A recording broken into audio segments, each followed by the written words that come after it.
तो हेलो दोस्तों, स्वागत है आप सभी का आपके अपने परिवार एग्जाम इंडिया में। उम्मीद करता हूं आप सभी बहुत अच्छे होंगे, स्वस्थ होंगे और अच्छे से पढ़ाई भी कर रहे होंगे। तो आपकी ये जीके की क्लास पार्ट नंबर है 42, यानी कि 42वें नंबर की सीरीज हम लोग आज करने वाले हैं। ठीक है, ये क्लास भी आपको as it is recorded form में ही मिल रही है, क्योंकि ऑलरेडी मैंने पहले से रिकॉर्ड कर दी है। ठीक है, क्योंकि मैं अवेलेबल हूं नहीं यहाँ पर, इस वजह से आपके क्लास का कोई भी नुकसान नहीं होना चाहिए भाई। एग्जाम इंडिया इस बात का पूरा ध्यान रखता है कि आपकी क्लास मिस ना हो। आप घर बैठे ऑनलाइन माध्यम से यूट्यूब पर डायरेक्ट आप हमारी क्लास को देखिए और फ्री ऑफ कॉस्ट आराम से देखिए, और जो लोग तैयारी करते हैं सभी को दिखाइए भाई। मदद सबकी होनी चाहिए, हेल्प सबकी करिए। ठीक है, हमेशा याद रखना है, अगर आप किसी की हेल्प करोगे तो आपकी कोई ना कोई हेल्प जरूर करेगा। ठीक है, तो जरूर सेशन को शेयर करिए अपने सभी ग्रुप में, सभी दोस्तों को बुलाइए कि क्लास यहाँ पर होती है। और जो बच्चे नए जुड़े हैं चैनल पे वो भाई सब्सक्राइब जरूर कर लीजिएगा, क्योंकि कहने के लिए नहीं, हम लोगों ने करके भी दिखाया है। ठीक है, तो क्लास बेहद इंपॉर्टेंट है। और जो लोग भी नए जुड़े हैं, पहले की क्लासेस अगर देखना चाहते हैं तो आप प्लेलिस्ट को चेक कर लीजिएगा भाई। एग्जाम इंडिया का जो प्लेलिस्ट बना हुआ है इसमें सभी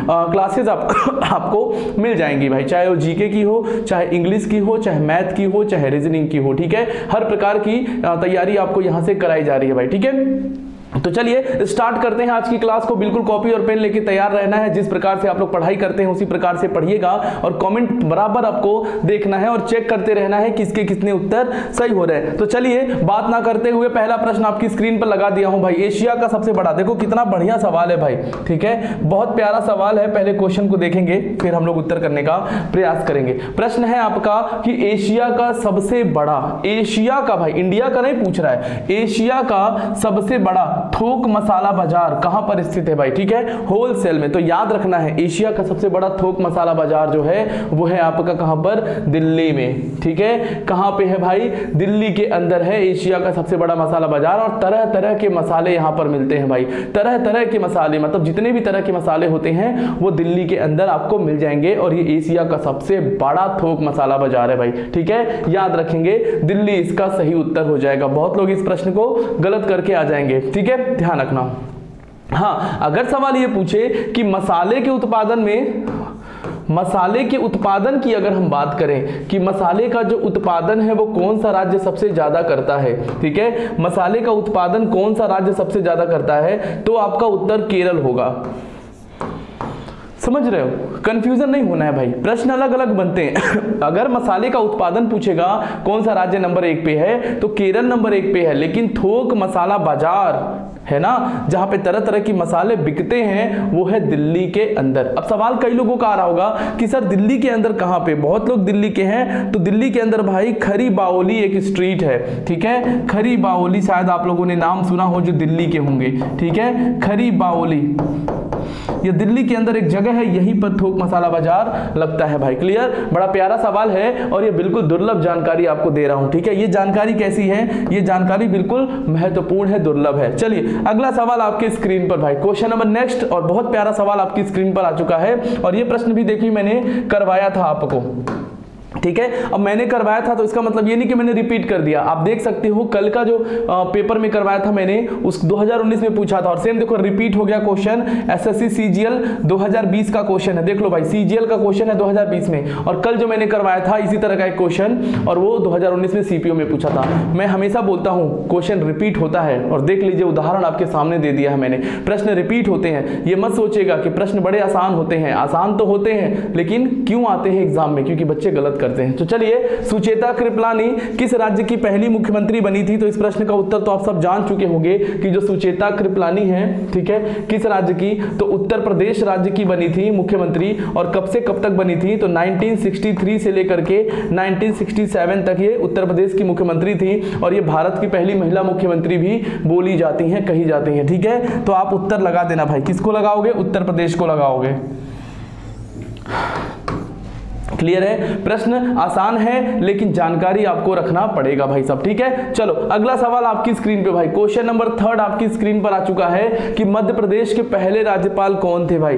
कितना बढ़िया सवाल, और देख लो ऐसा वैसा सवाल नहीं, एसएससी सीजीएल 2020 में पूछा गया सवाल है भाई। ठीक है, 2020 में पूछा गया सवाल है, मध्य प्रदेश के पहले राज्यपाल कौन थे। चलिए ध्यान रखिएगा, एमपी के बारे में पहले जान लो आप लोग फटाफट। मध्य प्रदेश को क्या बोलते हैं, टाइगर स्टेट के नाम से जाना जाता है। है, टाइगर स्टेट के नाम से जाना जाता है भाई। सोयाबीन के उत्पादन में नंबर 1 है ये, ठीक है। सोयाबीन के उत्पादन में जो मध्य प्रदेश है वो नंबर 1 है भाई। टाइगर स्टेट बोलते हैं क्योंकि सबसे ज्यादा बाघों की संख्या मध्य प्रदेश के अंदर है भाई, याद रखना, ठीक है। इसके अलावा याद रखना है इसकी जो राजधानी है मध्य प्रदेश की वो है भोपाल। मध्य प्रदेश की राजधानी क्या है? भोपाल है। मध्य प्रदेश की लोकसभा सीट कितनी है? 29 है भाई। मध्य प्रदेश की राज्यसभा सीट कितनी है?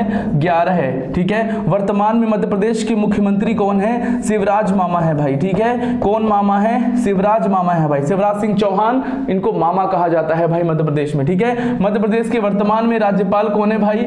वर्तमान में राज्यपाल कौन है? तो याद रखेंगे मंगू भाई पटेल, ठीक है। मंगू चाचा या मंगू भाई पटेल, जो मन करे बोल लेना सब, ठीक है। मंगू भाई पटेल वर्तमान में यहाँ के क्या है? राज्यपाल है। तो याद मुख्यमंत्री हैं शिवराज जी। भोपाल में इसका कैपिटल है। सोयाबीन सबसे ज्यादा उत्पादन होता है मध्य प्रदेश में। मध्य प्रदेश को क्या बोलते हैं? सब सर्वाधिक वनों वाला राज्य है ये, ठीक है। सर्वाधिक वन है यहाँ पर, वन यानी कि फॉरेस्ट, सबसे ज्यादा फॉरेस्ट में एरिया वाइज में जो फॉरेस्ट है, जंगल है, वो मध्य प्रदेश में ही है। क्लियर है? बहुत सारे राष्ट्रीय उद्यान है यहाँ पे, पन्ना है, बांधवगढ़ है, ठीक है, कान्हा किसली है, बहुत सारे राष्ट्रीय उद्यान भी यहाँ पर हैं। अब सवाल पूछा है कि मध्य प्रदेश के पहले राज्यपाल कौन थे?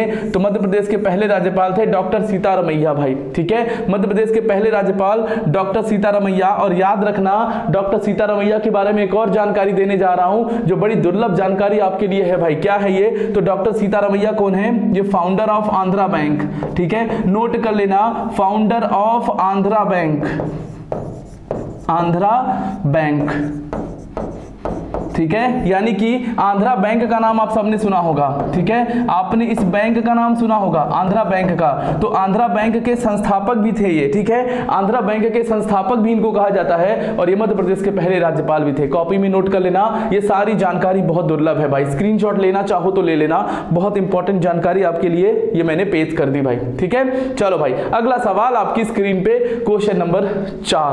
प्यारा सवाल है, क्वेश्चन को बड़े प्यार से रीड करिएगा तभी उत्तर आएगा इसका। क्वेश्चन पढ़िए, माउंट एवरेस्ट पर चढ़ने वाली पहली महिला अपंग का नाम बताना है आपको, यानी कि name the first female amputee to climb Mount Everest, ठीक है। चलो भाई बताइएगा। अरुणिमा सिन्हा, पूर्णा मालवत, अंशु जामसेनपा और प्रेमलता अग्रवाल। बताइए भाई, बड़ा बढ़िया सवाल है।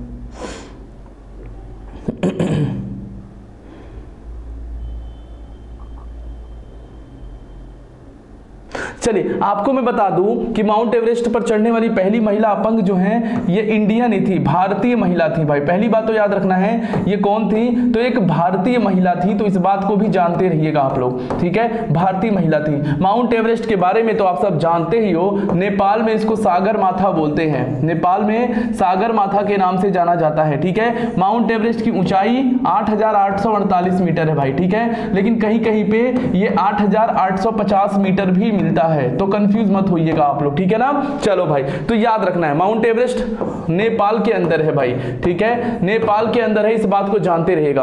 और माउंट एवरेस्ट पे चढ़ने वाली पहली महिला अपंग का नाम पूछा है तो ये हो जाएगा आपका अरुणिमा सिन्हा, भारतीय महिला जिनका नाम अरुणिमा सिन्हा, अरुणिमा सिन्हा, ठीक है। और इन्होंने कब माउंट एवरेस्ट को क्लाइंब किया था, यानी कि माउंट एवरेस्ट को फतह कब किया था भाई? तो माउंट एवरेस्ट को फतह किया था इन्होंने 2013 के अंदर, ठीक है, 2013 में इन्होंने माउंट एवरेस्ट को फतह किया था। ये भारतीय महिला और अपंग है, ठीक है। ये बहुत दुर्लभ जानकारी आपको दे रहा हूं, नोट कर लेना, नहीं तो पछता जाओगे सब लोग, ठीक है। तो सही उत्तर अरुणिमा सिन्हा आप टिक कर देना भाई, ठीक है, अरुणिमा सिन्हा भाई। देख लो 2020 में पूछा गया प्रश्न है ये, ठीक है, इंपॉर्टेंट है, दुर्लभ जानकारी के साथ आपको नोट कर लेना है ये। चले भाई, और इनके बारे में एक और बात अगर मैं बताऊं तो इन्होंने माउंट विंसन को भी फतह किया है भाई, ठीक है। अरुणिमा सिन्हा जी ने एक और माउंट को फतह किया है, माउंट विंसन, माउंट विंसन, ठीक है। तो माउंट एवरेस्ट को तो इन्होंने फतह किया ही है, माउंट एवरेस्ट के साथ साथ इन्होंने माउंट विंसन का भी फतह करा है भाई। माउंट विंसन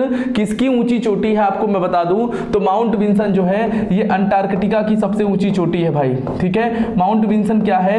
ये अंटार्कटिका की सबसे ऊंची चोटी है, ये भी आपके लिए एक बेहतरीन जानकारी है, ठीक है। तो अंटार्कटिका की सबसे ऊंची चोटी है माउंट विंसन, और माउंट विंसन को भी अरुणिमा सिन्हा ने क्या किया है? फतह किया है, मतलब कि क्लाइंब किया है, ठीक है ना। चलो भाई, अगला प्रश्न आपकी स्क्रीन पे, क्वेश्चन नंबर आ चुका है 5 आपकी स्क्रीन पर। प्रश्न को पढ़िए और फिर उत्तर दीजिएगा भाई, ठीक है। चलो प्रश्न पढ़ते हैं।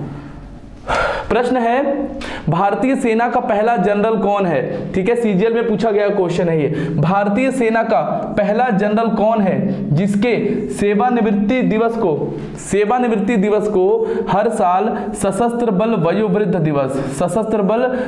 दिवस के रूप में मनाया जाता है? भाई बड़ा प्यारा क्वेश्चन है। किस दिवस को मनाया जाता है? Arm force veterans day every year मनाया जाता है। भाई ऑप्शन आपके सामने है, पढ़िए। बहुत बढ़िया क्वेश्चन है भाई, बहुत प्यारा क्वेश्चन है भाई। ठीक है, फटाफट उत्तर करिए।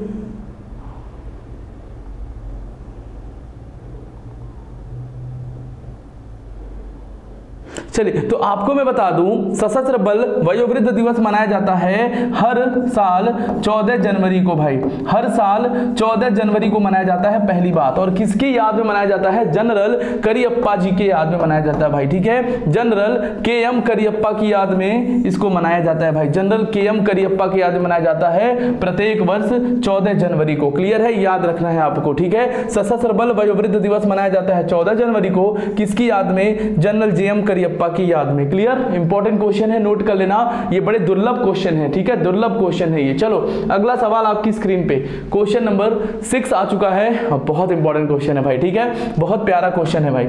चलो प्रश्न क्या है देख लो। विश्व का एकमात्र तैरता हुआ डाकघर किस झील पर स्थित है? ठीक है, on which lake is the world only floating post office situated? भाई बताइएगा, सीजीएल में पूछा गया प्रश्न है 2020 के अंदर। चलो बताइएगा, वुलर झील, डल झील, चिल्का झील, लोकटक झील? भाई बेहतरीन सवाल, और देखते हैं इस प्रश्न का उत्तर कितने लोग करते हैं सही। तो आपको बता दूं कि ये जो तैरता डाकघर है ये श्रीनगर में, भारत का पहला तैरता डाकघर श्रीनगर में बनाया गया था। और किस झील पर? डल झील पर भाई। किस पे?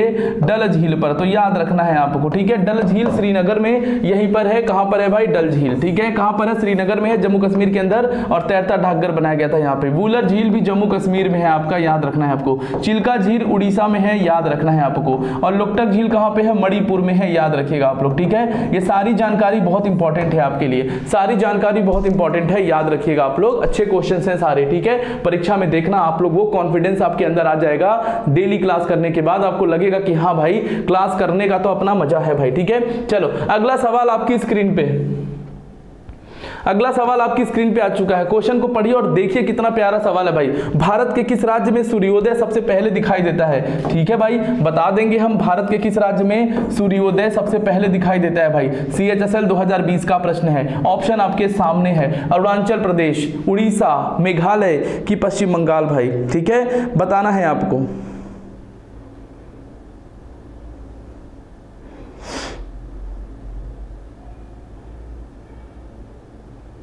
चलिए अब मैं आपको बता दूं कि सूर्योदय सबसे पहले दिखाता है किस कहां पर? तो आप जानते हो सूर्योदय किधर होता है ना?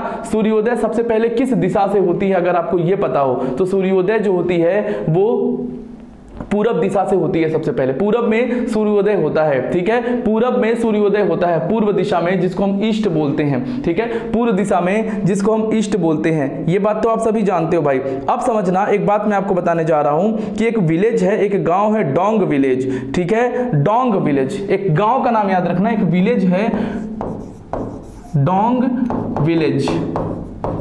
ठीक है, समझिएगा, डोंग गांव। ठीक है, एक डोंग विलेज है। कहां पर है ये विलेज? पहली बात तो ये विलेज पड़ता है आपका अरुणाचल प्रदेश में। ठीक है, ये विलेज पड़ता है आपका अरुणाचल प्रदेश में भाई। ठीक है, अरुणाचल प्रदेश में पड़ता है। ठीक है, डोंग विलेज है। और ये डोंग विलेज को माना जाता है ये इंडिया का ईस्टर्न मोस्ट विलेज है, eastern most village of India. ठीक है, eastern most village of India, eastern most village of India मतलब भारत का, ठीक है, भारत का सबसे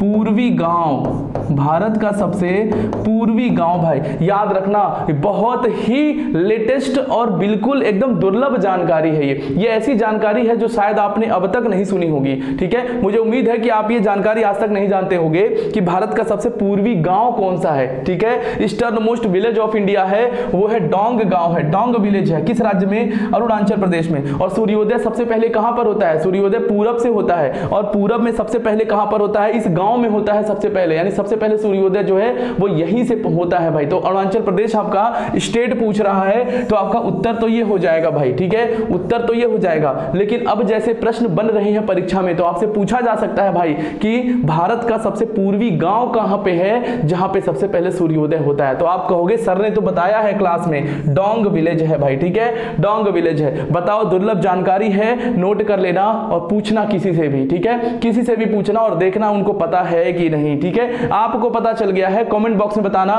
किसी और को पता था कि नहीं। चलो भाई, अगला सवाल आपकी स्क्रीन पर, question number next, question number 8 आ चुका है स्क्रीन पे। स्वतंत्र भारत के पहले शिक्षा मंत्री कौन थे?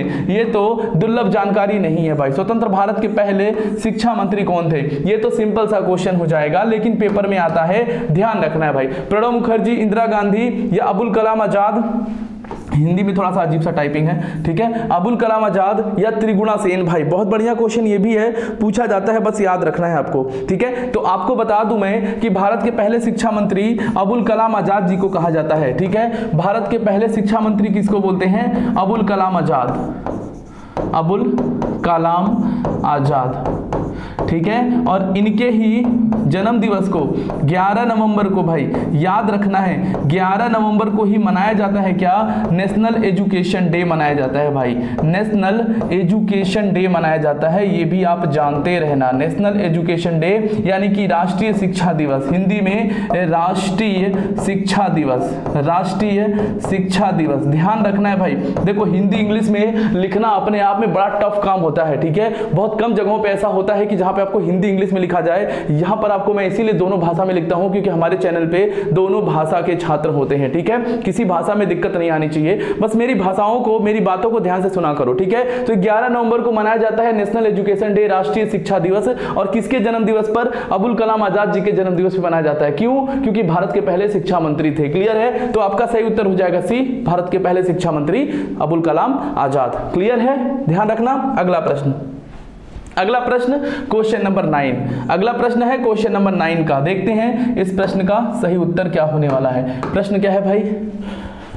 चलो भाई, भारत के पहले मुख्य चुनाव आयुक्त कौन थे? अब बताओ, ये प्रश्न मैंने करवाया है कि नहीं? पहले आप खुद बताओ, ठीक है, कि मैंने ये प्रश्न करवाया है कि नहीं। और ये प्रश्न आया है कब? देखो, CHSL 2020 में पूछा है भाई, CHSL 2020 में पूछा और बहुत सारे परीक्षाओं में और पूछा है, ठीक है। तो चलिए देख लेते हैं भारत के पहले मुख्य चुनाव आयुक्त कौन थे। तो आप याद रखना है कि चुनाव आयुक्त यानी भारत में जो चुनाव आयोग है, इलेक्शन कमीशन है भाई, ठीक है। हमारे देश में जो चुनाव आयोग है जिसको हम बोलते हैं इलेक्शन कमीशन, ठीक है। इसकी स्थापना कब हुई थी? तो इसकी स्थापना हुई थी 25 जनवरी 1950 को, ठीक है। 25 जनवरी 1950 में चुनाव आयोग का गठन हुआ था भाई। और इसीलिए 25 जनवरी को क्या मनाया जाता है भाई भारत में? इसीलिए 25 जनवरी को मनाया जाता है भाई राष्ट्रीय मतदाता दिवस, राष्ट्रीय मतदाता दिवस, ठीक है। राष्ट्रीय मतदाता दिवस इंग्लिश में पढ़ते हैं नेशनल वोटर्स डे, ठीक है। नेशनल वोटर्स डे मनाया जाता है 25 जनवरी को भाई, ठीक है, ध्यान रखना है। चुनाव आयोग का जो गठन हुआ है किस अनुच्छेद के तहत? तो इसका अनुच्छेद हमारे संविधान में है 324 से लेकर के 329 तक भाई, ये आर्टिकल का जिक्र है, ठीक है, याद रखना है। पहले पूछा है आपसे कि प्रथम पहले मुख्य चुनाव आयुक्त कौन बने थे? वो बने थे भाई सुकुमार सेन। आपका सही उत्तर हो जाएगा, ठीक है। क्या हो जाएगा? सुकुमार सेन, ठीक है, नोट कर लेना भाई। देखो, हिंदी में भी लिख दिया है, तो जिसको दिक्कत आ रही हो नोट कर लेना, इसको स्क्रीनशॉट लेना चाहो तो ले लेना भाई। क्लियर है? चलो भाई, अगला सवाल करेंगे अब, ठीक है। अब करेंगे हम लोग अगला सवाल क्वेश्चन नंबर 10 करेंगे भाई। क्लियर? क्वेश्चन नंबर 10 करेंगे अब हम लोग। देखिए जरा, अगला प्रश्न आ चुका है, 2020 में पूछा गया प्रश्न है। प्रश्न क्या है पहले उसको देखोगे। प्रश्न क्या है? भारत में निर्मित पहली कच्चे तेल की पाइपलाइन का नाम क्या है भाई, ठीक है। What is the name of the first crude oil pipeline constructed in India? बहुत बेहतरीन क्वेश्चन है भाई, ठीक है। और बिल्कुल ये भी एक नया ही क्वेश्चन आपके लिए होगा, ठीक है। ऑप्शन है आपका नहरकटिया नुनमती बरौनी पाइपलाइन सॉरी, ठीक है। Kandla Bathinda pipeline, Hazira Bijapur Jagdishpur HBJ gas pipeline, या फिर आपका है हाई मुंबई अंकलेश्वर कायली पाइपलाइन भाई। साइड में हूं, क्वेश्चंस को एक बार पूरा रीड कर लो भाई। चलिए एक बार रीड कर लो सब लोग।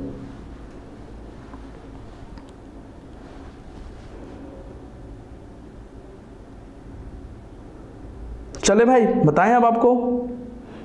चलो तो समझिएगा, इस प्रश्न का सही उत्तर हो जाएगा कि जो भारत की पहली कच्चे तेल की पाइपलाइन है वो है आपकी नहरकटिया नुनमती बरौनी पाइपलाइन। भाई सबसे पहला जो कच्चे तेल की पाइपलाइन बनी थी वो यही थी, याद रखना है भाई, ठीक है। नहरकटिया नुनमती बरौनी पाइपलाइन भाई इंपॉर्टेंट है। और कब इसका निर्माण हुआ था? 1962 के अंदर भाई, देखो 1962 में ये इसका निर्माण हुआ था भाई, याद रखना है 1962 में। बेहद इंपॉर्टेंट क्वेश्चन है, बस नोट कर लेना सब लोग, ठीक है। याद रखना इसका नाम। आपसे एग्जाम में जो क्वेश्चन पूछेगा ना, अगर इससे रिलेटेड कोई क्वेश्चन आएगा वो सिर्फ यही पूछेगा आपसे कि पहली कच्ची तेल की पाइपलाइन का नाम बताइए, क्योंकि क्वेश्चन तो इसी तरीके से आता है, ठीक है। नाम क्या है तो याद रखेंगे भाई, नहरकटिया नुनमती बरौनी पाइपलाइन। बरौनी जो है ये बिहार में पड़ता है भाई, ठीक है, ये बिहार में पड़ता है बरौनी, ठीक है ना, याद रखना है आपको। पाइपलाइन है जो बिछाई जाती है जमीन के अंदर, ठीक है। चलो अगला सवाल क्वेश्चन नंबर 11 पे आते हैं। अगला सवाल क्वेश्चन नंबर 11 को लेकर के आ रहे हैं। चलिए प्रश्न को पढ़ेंगे और फिर उत्तर देने का प्रयास करेंगे भाई। प्रश्न क्या है भाई?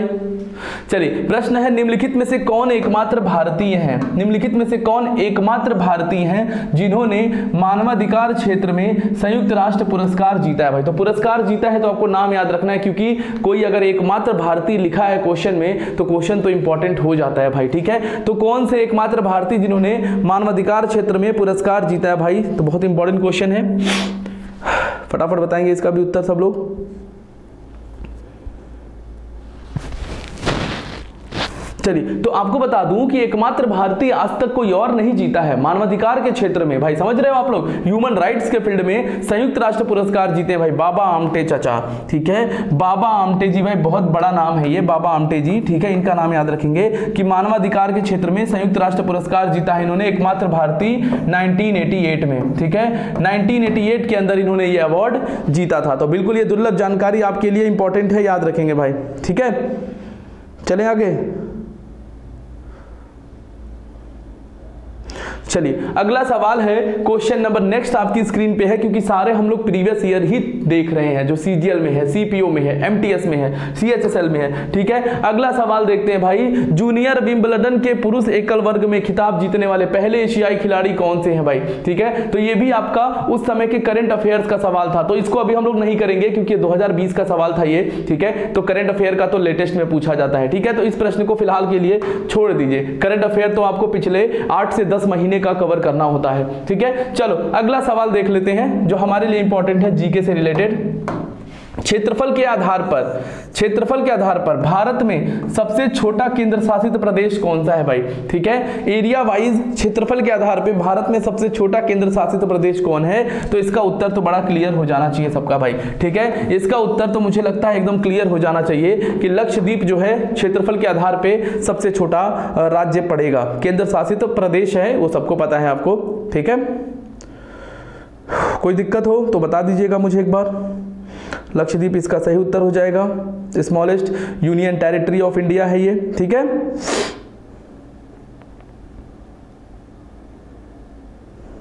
चलो अब देखते हैं अगला सवाल, question number next. Question number next देखते हैं क्या होने वाला है, नया प्रश्न। चलिए पढ़िए जरा क्वेश्चन को। निम्नलिखित में से कौन सा उद्यान, कौन सा उद्यान, उद्यान मतलब कि राष्ट्रीय उद्यान, यूनेस्को की विश्व विरासत सूची में भारत का पहला, यूनेस्को की विश्व विरासत सूची में भारत का पहला मिश्रित विश्व विरासत स्थल है भाई। मिक्स्ड पूछा है आपसे, मिक्स्ड वर्ल्ड हेरिटेज पूछा है आपसे, इंडिया की कौन सी है, तो भाई एकमात्र ये मिक्स जो है बहुत सबको पता होना चाहिए, एकमात्र जो मिश्रित विश्व विरासत भारत की है, मिश्रित विश्व विरासत है जो भारत की, वो है आपका कंचनजंगा भाई, ठीक है। कंचनजंगा राष्ट्रीय उद्यान एकमात्र मिश्रित है ये, एक मिनट, एकमात्र मिश्रित है। कहां पर पड़ता है ये? सिक्किम के अंदर, ठीक है, सिक्किम में है ये, याद रखना है। कंचनजंगा राष्ट्रीय उद्यान विश्व विरासत सूची में रखा गया है, इसको यूनेस्को के द्वारा मिश्रित विश्व विरासत इसको कहा जाता है। इंपॉर्टेंट है, बस याद रखना है आपको, ठीक है, याद रखना है आपको। अगला सवाल आपकी स्क्रीन पे मैं लगाने को तैयार हूं, ठीक है। चलो भाई थोड़ा सा स्पीड में और करेंगे, ठीक है ना, थोड़ा सा और स्पीड में आ जाएंगे, जल्दी जल्दी प्रश्नों को सॉल्व करने का प्रयास करेंगे भाई। चलो, सबसे बड़ा डेल्टा कौन सा है? देखो कितना बढ़िया सवाल आ गया, सबसे बड़ा डेल्टा कौन सा है? तो ये प्रश्न तो सबको पता होगा कि सबसे बड़ा डेल्टा जो है वो गंगा ब्रह्मपुत्र डेल्टा को कहा जाता है। ठीक है, सबसे बड़ा डेल्टा किसको बोलते हैं? तो ब्रह्मपुत्र डेल्टा, मतलब कि गंगा ब्रह्मपुत्र डेल्टा को कहा जाता है सबसे बड़ा डेल्टा। नाम क्या है भाई? तो नाम है सुंदरबन का डेल्टा। अगर नाम पूछता है तो सुंदरबन का डेल्टा है भाई। ठीक है, सुंदरबन का डेल्टा गंगा ब्रह्मपुत्र नदियों से बनता है ये। ठीक है, अगला सवाल आपकी स्क्रीन पे भाई, क्वेश्चन नंबर 16। भारत के पहले चीफ ऑफ डिफेंस स्टाफ कौन है? ठीक है, पहले चीफ ऑफ डिफेंस स्टाफ आपसे पूछ रहा है। भारत के पहले CDS, chief of defence staff मतलब सीडीएस। ठीक है, तो पहले पूछ रहा है पहले सीडीएस कौन थे? तो आप सभी जानते हो भाई। ठीक है, जिनकी प्लेन क्रैश में डेथ हो गई भाई, बहुत ही बैड न्यूज था उस टाइम का जब ये आया था। तो भारत के जो पहले सीडीएस जिनकी प्लेन क्रैश में डेथ हो गई थी, तो आपसे पूछ रहा है कि चीफ ऑफ डिफेंस स्टाफ कौन थे? तो आप सभी अच्छे से जान चुके हो, जनरल बिपिन रावत। ठीक है, जनरल बिपिन रावत जी। ठीक है, याद रखेंगे भाई। और अभी वर्तमान में कौन है? कमेंट करके बताइएगा मुझे। ठीक है, कमेंट में बताइए कि वर्तमान में भारत के सीडीएस यानी कि चीफ ऑफ डिफेंस स्टाफ कौन है। जो लोग जानते हैं कमेंट बॉक्स में चिपका दीजिएगा भाई उत्तर। ठीक है, चलो अगला सवाल आपकी स्क्रीन पे भाई, क्वेश्चन नंबर नेक्स्ट आ चुका है स्क्रीन पर, क्वेश्चन नंबर 17 आ चुका है स्क्रीन पर। चलिए उत्तर करेंगे भाई 17 का। भारत सरकार के द्वारा, बहुत प्यारा सवाल है, इस क्वेश्चन को जरा ध्यान से कर लेना, पेपर में कई बार पूछा है ये। भारत सरकार के द्वारा अंटार्कटिका में निर्मित प्रथम शोध केंद्र का नाम क्या है भाई? CHSL 20 का क्वेश्चन है, लेकिन कई बार पेपर में आया है। ठीक है, ऑप्शन है आपका वैशाली, मैत्री, भारती की दक्षिण गंगोत्री भाई। इसका उत्तर तो आप लोग जरूर करिएगा, बहुत महत्वपूर्ण क्वेश्चन है भाई। ठीक है, बताइएगा।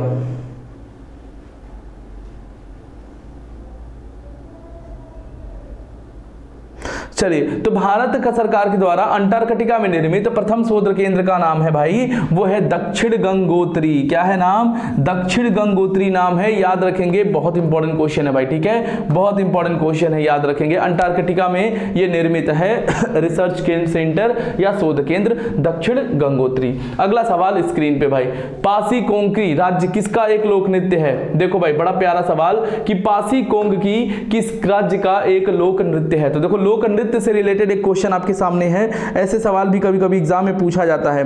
ठीक है, तो याद रखना है पासी कोंकणी जो ये नृत्य है, ये आदि ट्राइब होता है एक। ठीक है, एक जनजाति है जिसका नाम है आदि ट्राइब, हिंदी में बोलते हैं आदि जनजाति, आदि जनजाति। तो ये जो डांस है, ये जो फोक डांस है, वो किस जनजाति के द्वारा किया जाता है? तो आदि जनजाति के द्वारा किया जाता है। ठीक है, ये जो डांस है, फोक डांस है, वो इस जनजाति के द्वारा किया जाता है, और ये अरुणाचल प्रदेश की जनजाति है भाई। किस राज्य की? अरुणाचल प्रदेश की जनजाति है भाई। तो आपका सही उत्तर हो जाएगा अरुणाचल प्रदेश, डी ऑप्शन। ठीक है, बिल्कुल ध्यान रखिएगा, बड़ा अच्छा क्वेश्चन है। और किस जनजाति के द्वारा ये डांस किया जाता है? तो आदि जनजाति, अरुणाचल प्रदेश। ठीक है, अगला सवाल आपकी स्क्रीन पर। ठीक है, निम्नलिखित में से किस नृत्य रूप को, याद रखिएगा, निम्नलिखित में से किस नृत्य रूप को लद्दाख के शाही नृत्य के रूप में भी जाना जाता है भाई? ठीक है, ऑप्शन है आपका याक नृत्य, जबरो नृत्य, सोंडोल नृत्य या कोशान डांस यानी कि कोशान नृत्य भाई। बढ़िया क्वेश्चन है, उत्तर करेंगे सब लोग, बढ़िया उत्तर है भाई। तो आपको मैं बता दूं कि सोंडोल डांस इसका सही उत्तर होने वाला है भाई। नया प्रश्न है, आपको नहीं पता होगा लेकिन नोट कर लेना भाई। सोंडोल डांस जो है वो लद्दाख के शाही नृत्य के रूप में भी जाना जाता है, यानी इसको क्या बोलते हैं? लद्दाख का रॉयल डांस ऑफ लद्दाख। इसे क्या बोलते हैं? Royal dance of Ladakh, royal dance of Ladakh, जो यहाँ पे लिखा है रॉयल डांस ऑफ लद्दाख, यानी कि क्या? लद्दाख का शाही नृत्य। हिंदी में क्या लिखोगे? लद्दाख का शाही नृत्य बोलते हैं किसको? सोंडोल नृत्य को बोला जाता है, याद रखना, बहुत इंपॉर्टेंट क्वेश्चन है भाई। ठीक है, चले आगे। चलो भाई, अच्छा क्वेश्चन है। ठीक है, अगला प्रश्न आपकी स्क्रीन पर, अगला प्रश्न आपकी स्क्रीन पर आ चुका है। भारत के पहले रक्षा प्रमुख कौन है? ये प्रश्न तो हो गया भाई, रक्षा प्रमुख, चीफ ऑफ डिफेंस स्टाफ। ठीक है, ये तो हो गया भाई। चलो अगला सवाल देखते हैं क्या है भाई।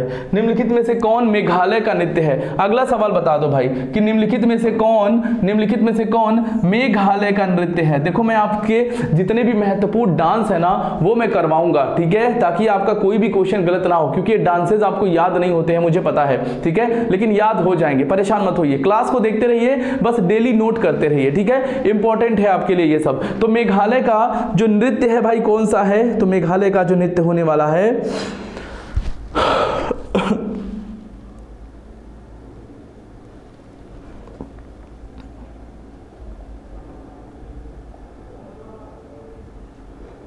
बस पानी पी रहा हूं, 1 मिनट दीजिए मुझे, आप लोग करते रहो।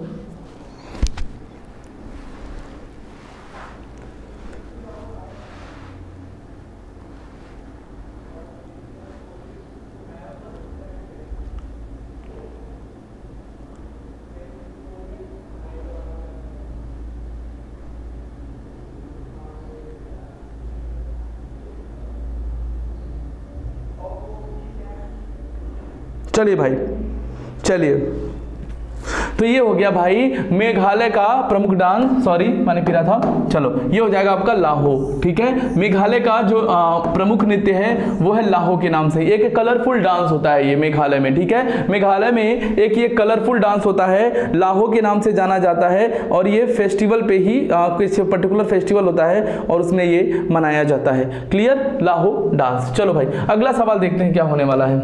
अगला क्वेश्चन क्या होने वाला है? पहला पृथ्वी सम्मेलन कहाँ आयोजित किया गया था? भाई क्या सवाल है ये, ठीक है, ऐसे सवाल पेपर में बहुत आते हैं भाई। पहला पृथ्वी सम्मेलन कहाँ आयोजित किया गया था, ठीक है, उत्तर करेंगे सब लोग, बहुत इंपॉर्टेंट क्वेश्चन है, इसमें कोई दो राय नहीं है, ठीक है।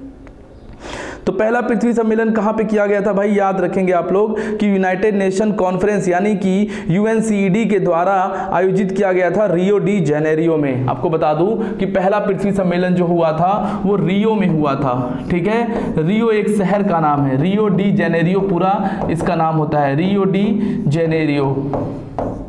रियो डी जेनेरियो कहाँ पर पड़ता है? ये ब्राजील में पड़ता है भाई। पहला जो पृथ्वी सम्मेलन हुआ था वो यहीं पर हुआ था भाई, ब्राजील के रियो शहर में हुआ था, तो उसका उत्तर हो जाएगा रियो डी जेनेरियो, ठीक है, बिल्कुल सही उत्तर हो जाएगा, सटीक उत्तर हो जाएगा भाई। बढ़िया क्वेश्चन है, 22 क्वेश्चन हो चुके भाई। अगला प्रश्न है क्वेश्चन नंबर 23। ये देखो भाई कितना प्यारा सवाल है। आर्ची नामक पहले सर्च इंजन का संस्थापक कौन था?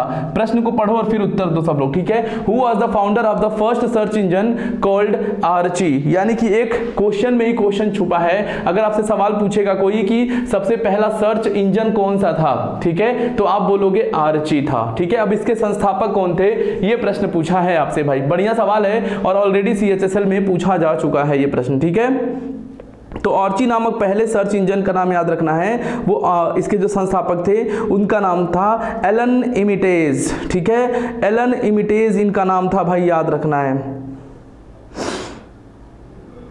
चलो तो याद रखने हैं भाई, एलन इमिटेज पहले सर्च इंजन आर्ची के संस्थापक थे ये, ठीक है। जो सर्च इंजन, जैसे गूगल भी क्या है, गूगल भी एक सर्च इंजन है, ठीक है, गूगल भी क्या एक सर्च इंजन है जहां पे आप चीजों को सर्च करते हो, ठीक है। लेकिन पहला सर्च इंजन जो अगर पूछता है तो वो आर्ची था, जिसके संस्थापक थे एलन एम टागे। क्लियर है ना भाई? चलो देख लेते हैं भाई, कोई और क्वेश्चन है तो, कोई और क्वेश्चन है भाई देख लो। चलो भाई एक और क्वेश्चन है देख लेते हैं। एशियाई खेल, देखो याद रखना है, एशियाई खेल जिसे एशियाड के नाम से भी जाना जाता है, पूरे एशिया के खिलाड़ियों के बीच प्रत्येक बहुखेल कार्यक्रम है वर्ष में आयोजित होता है। मतलब कितने वर्ष में ये खेल आयोजित होता है भाई? तो खेल तो आप भी जानते हो, ज्यादातर जो खेल होते हैं वो हर 4 साल पे आयोजित किए जाते हैं भाई, ठीक है। ज्यादातर जो स्पोर्ट्स होते हैं, बड़े बड़े स्पोर्ट्स, वो हर 4 साल पे ही आयोजित किए जाते हैं, ये बात आप जानते हो भाई, ठीक है। चलिए तो बस आज की क्लास में हम लोग इतना ही रखने वाले हैं भाई, ठीक है। आज की क्लास में हम लोग इतना ही रखने वाले हैं, आज की क्लास का, ठीक है, समापन करते हैं। क्लास कैसी लगी आप लोग जरूर कमेंट बॉक्स में बताइएगा, ठीक है। सबसे पहले तो आप सभी का धन्यवाद कि आप लोग हमेशा सेशन को इतना प्यार देते हो, इतना सपोर्ट देते हो, ठीक है, और यही हमें प्रेरित करता है, मोटिवेट करता है कि हम आपके लिए क्लासेस करते रहें, ठीक है, आपके लिए क्लासेस मिस ना करें भाई, ठीक है। तो चलिए सबसे पहले तो आप सभी का बहुत बहुत धन्यवाद सेशन में बने रहने के लिए। कमेंट बॉक्स में बताइएगा कि पढ़ाई कैसी चल रही है आपकी, और सेशन कैसा लग रहा है आपको, और सेशन को इंटरेक्टिव करेंगे भाई। अभी तो हमने बस शुरू किया है कि कैसे और अच्छा कर पाए, ठीक है। होली के बाद आपके लिए इतने बेहतरीन सेशन मिलेंगे, वो तो आप कहना, ठीक है। कॉन्सेप्ट की क्लास भी बहुत जल्द शुरू होने वाली है दोस्तों, परेशान मत हो। बस आप इस चैनल के बारे में अपने सभी दोस्तों को शेयर करिए, ज्यादा से ज्यादा लोगों तक चैनल को सब्सक्राइब करिए, क्योंकि जितने ज्यादा सदस्य जुड़ेंगे परिवार में और जितने ज्यादा सदस्य चैनल को देखेंगे, क्लास को देखेंगे, तो भाई हमें अंदर से मोटिवेशन मिलता है, ठीक है। तो बस आप अपना सपोर्ट बनाए रखिएगा, इसी तरीके से क्लास हम देते रहेंगे और हमारी सभी क्लासेस को आप देखते रहिए। मैथ की भी क्लास को देखिए, है ना, और रीजनिंग की क्लास को भी देखिए, इंग्लिश की क्लास को भी देखिए। आपको जो भी क्लास यहाँ पर दी जा रही है उन सब में क्वालिटी की बात होती है भाई, ठीक है। तो चलिए आप अपनी तैयारी अच्छे से करते रहिएगा और अपना और अपनों का ध्यान रखिएगा। मिलेंगे हम लोग अगली क्लास में नए क्वेश्चंस, नए कॉन्सेप्ट के साथ। तब तक आप अपना और अपनों का ध्यान रखिएगा, ठीक है। चलिए आप लोग पढ़ाई पे ध्यान दीजिए और जाते जाते सेशन को लाइक कर दीजिएगा अगर लाइक नहीं किया है तो भाई, और जाते जाते अपने सोशल मीडिया प्लेटफॉर्म पर इसको शेयर भी कर देना सब लोग, ठीक है। तो चलिए, नमस्कार, जय हिंद।